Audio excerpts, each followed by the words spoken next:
মুত্তাকি হওয়া এর মানে হলো গুনাহ মুক্ত হওয়া। বলেন মুত্তাকি হওয়া এর মানে কি? বলেন সবাই বলেন। মুত্তাকি হওয়া মানে গুনাহ মুক্ত হওয়া। আল্লাহ রোজা দান করেন আমাকে আপনাকে গুনাহ থেকে মুক্ত করার জন্য। আল্লাহ রোজা দান করেন কি জন্য? আপনাকে আমাকে গুনাহ থেকে মুক্ত করার জন্য। আর যার গুনাহ নাই সে আল্লাহর প্রিয় না প্রিয় না? বলেন যার গুনাহ নাই সে আল্লাহর প্রিয় না প্রিয় না? প্রিয়। প্রিয় নবীজি সাল্লাল্লাহু আলাইহি সাল্লাম ইরশাদ করেছেন, ইত্তাকিল মাহারিম তাকুন আবাদান নাস। ইত্তাকিল মাহারিম তাকুন আবাদান নাস। হে আমার উম্মত, তুমি গুনাহ থেকে বাঁচো তো তুমি হবে সবচেয়ে বড় ইবাদতকারী। তুমি গুনাহ থেকে বাঁচো তাহলে কি হবে? গুনাহ থেকে বাঁচলে তুমি সবচেয়ে বড় ইবাদতকারী হবে। তো যে গুনাহ থেকে বাঁচে সেই সবচেয়ে বড় ইবাদতকারী। আচ্ছা, তাহলে এখানে একটা জিনিস বোঝা গেল কিনা, গুনাহ থেকে বাঁচাটাই আলাদা ইবাদত। গুনাহ থেকে বাঁচাটা কি বলেন? আলাদা ইবাদত।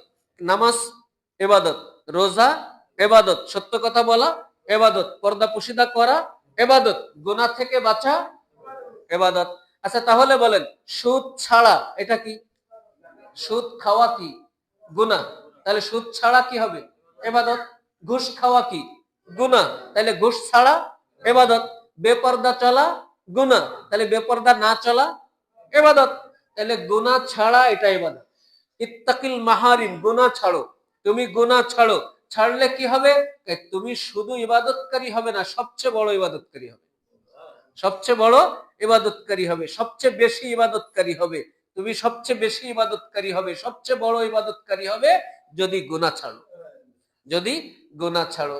তাইলে দেখেন গুনাহ ছাড়াটা, যে ব্যক্তি গুনাহ ছাড়ে সেই ব্যক্তিকে সবচেয়ে বড় ইবাদতকারী বানাই দেয়।